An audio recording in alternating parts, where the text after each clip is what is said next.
As a street photographer, we would all love to make money using the skills that we have learned on the street. However, I'm sure with you, like it was with me, we've all had these similar thoughts, like I don't have a big enough audience to be able to sell to, or I don't have a gallery who's interested in my photography. Or you're thinking, I don't know how to start a photography business. I have no idea what I would do, how I would do it, and how I'd go about approaching it. Or in my current situation, I can't afford to take a risk. I can't afford to gamble on trying to make photography my career. But this is something that I really deep down want to do. And I'm here to tell you that it is easier than you think. I managed to go from being a full-time corporate slave to becoming a full-time photographer. I now work with global brands. I get paid to somehow travel the world and go to these incredible shoots. And I've also met with some of the highest profile sports people in the world right now. And what's even better than that is that it is so much fun and I absolutely love doing it, and I think more people can do it. And I just want to reiterate that I'm using the exact same skills that I learned and that I love to use as a street photographer without having a big audience, because that takes years and years to create and develop. And I wouldn't have been able to do any of this if it wasn't for the advice that I had been given at the start, and some of the things that I was very lucky to stumble across, these different ideas and principles that I want to share with you today.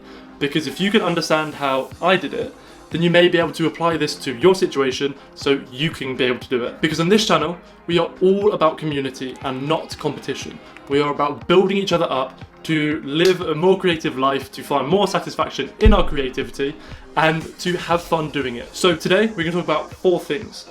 Number 1, what is the skill set of a good street photographer and how is this useful for building your business and making money? Number 2, how letting go of your ego will help you make more money and how to use this to get onto your dream client's radar. Number 3, why do worse photographers than you make more money than you? And what is the one technique that has exploded my business? And number 4, some other general business tidbits that I think are going to be helpful to you. Let's get into this. I believe that if you are a good street photographer, you have a plethora of different skills that are so useful to a bunch of different brands. And these include, but obviously aren't limited to, being able to create compositions from nothing, being able to have a good awareness of light and how you're able to bring out the subject. Number 3, being good at predicting people, understanding where people are going and how that's going to affect a composition, where you need to be, where you need to position yourself, what you need to be doing with your camera, all of that. Number 4, being fast acting and quickly adapting to how the environment changes in front of you. Number 5, being good at being under the radar and inconspicuous and moving to the side of things and letting things happen in front of you without getting too involved and you're not kind of directing the scene, let's say. And most importantly, number 6, being able to understand how you can tell a story in an image and how you can use different elements to be able to communicate different things. And that is where I think that street photographers are tiers above. We need to now start thinking selfishly for ourselves. Okay, what brands are going to allow us to essentially be street photographers with a brief? These are the brands that we want to work with, because that's going to be the most fun for us. And through trial and error, I've kind of discovered that brands who are trying to create a very authentic and very transparent brand or personal brand, they love behind the scenes content of people just doing their job, because that humanizes them. And so I've kind of narrowed it down to 3 sorts of businesses, I guess, that love the sort of content that we produce. But when I share this with you, I'm going to share the types of businesses. I'm going to share 2 other things that are vitally important that I'm going to come back to later in the video.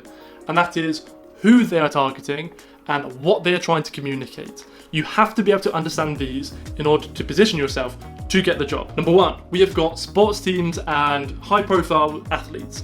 They want to humanize themselves because their world seems so distant from what us as normies experience. And so they are going to be able to create a more authentic brand, which is then going to mean that we engage with it more, which is then going to mean that they're going to make bigger, better brand deals. Number 2, events companies. And they have 2 different angles that they are trying to approach their need for images. And this is where you start getting really big brained. So usually events companies want to create photos to sell their event to more punters, to get more people through the door, to make money and generate money that way.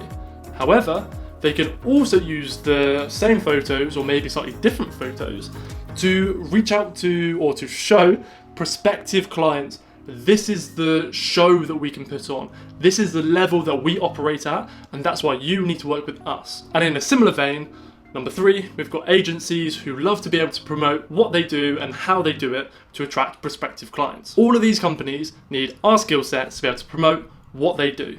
And that makes us kind of valuable. And I want to say a massive, massive thank you to Elias Berglund, to Adam, to, I'm going to butcher this, Water van der Krol, Kevin Taber, Jacob Teresas, Kalkin22, and Edmundo. You guys are absolute legends, and thank you so much for your coffees. And if you want to support the channel, then buymeacoffee.com, link below.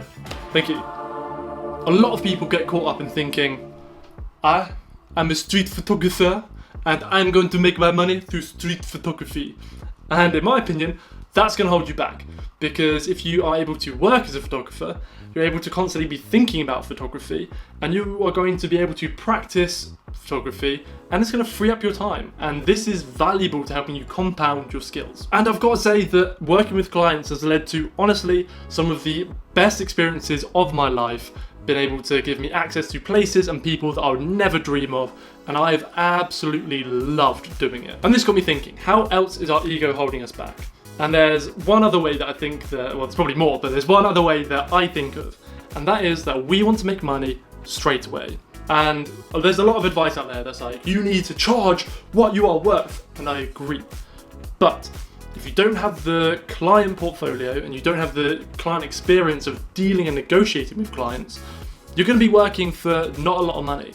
And as you're going to start to get more and more clients who don't really pay you a lot of money, who are going to bust your balls, who are going to make your life difficult, and they're not really worth it, because then you just get trapped and it's a horrible situation to be in. And the best way that I've found to work with dream clients is to shoot for free, which sounds absolutely ridiculous, but if you shoot for free and then you show it to them and you show how good you actually are, you're then going to be able to start working with people who actually value your work. At first, your ego is going to be like, nah man, I'm worth so much more than this. And whilst you're right, play the long game and trust me on this one. Most of my biggest clients came indirectly from free work.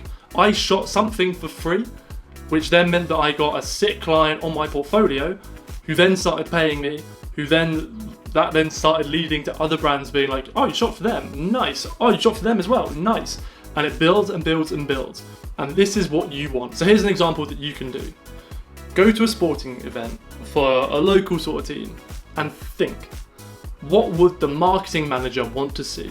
What would the audience of this team want to see about this team? And to shoot that. And then go on to LinkedIn or find their email address and send them your top 3 to 5 best photos. And you've got to be smart about this. You want to send them stuff that is genuinely useful, so they go, huh, this person has gone out of their way to help me and my brand. I'm going to take them seriously. I'm going to start a conversation with them. That is your in. That is how you get in with these big brands. I'll be honest, gang, this got to me for so long. I just didn't get it. I thought, and I'm sure many of you think, that the better you are as a photographer, the more work you get, because clients want the best photos they can possibly get. Wrong. That is what we care about as photographers. And the reason why worse photographers make more money than you watching this, is because they understand the business of photography better than you. And this was so brutal, and I just didn't understand it. I didn't get it. But think about it from a client's perspective, right?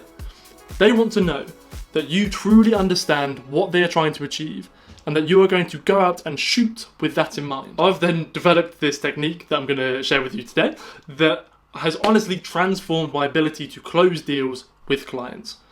And the secret sauce of all of this is to tell your clients what they are actually trying to do. Sounds bold, but clients are going to come to you and say, yo, we need you to come and shoot this thing. And you're like, great, I'll come shoot this thing. No, you need to think about this critically. And this is what I was talking about earlier in the video. Clients don't just want pretty photos at this event. Clients want to communicate a specific message to whoever they are trying to get to see the photo. Think about that. This is why trying to understand who they are targeting and what they're trying to communicate is so vital. And clients won't ever tell you this. Clients don't think like this.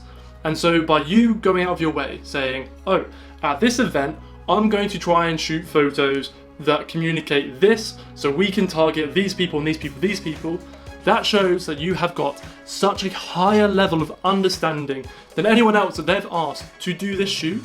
And this means that you are going to be able to close deals. Okay, so now we're on to tidbits. And these are just little, quick, short tidbits that I think are going to be super useful to you to help you think about your photography business. Get in with an agency who can get work for you.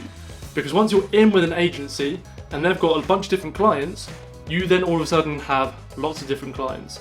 But the pressure with that is that if you really fuck up, you've then lost a bunch of different clients rather than just one. Use the weekends to build the life that you want, not to escape the one that you have. And to go one step further, something that I did, that I don't recommend to everyone, but something that I did, which is why I think I'm in the position I am in, is that I, instead of taking holiday, I was using my holiday days to get a day off work to then go and do a shoot.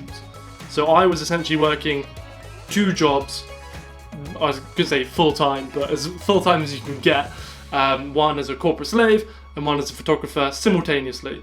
And that meant that the transition period was much easier. Having your passion be your business is great. However, having the thing that you really truly love to do as being separate to your moneymaker within your passion is a game changer. So, photography is a passion. Photography, up here.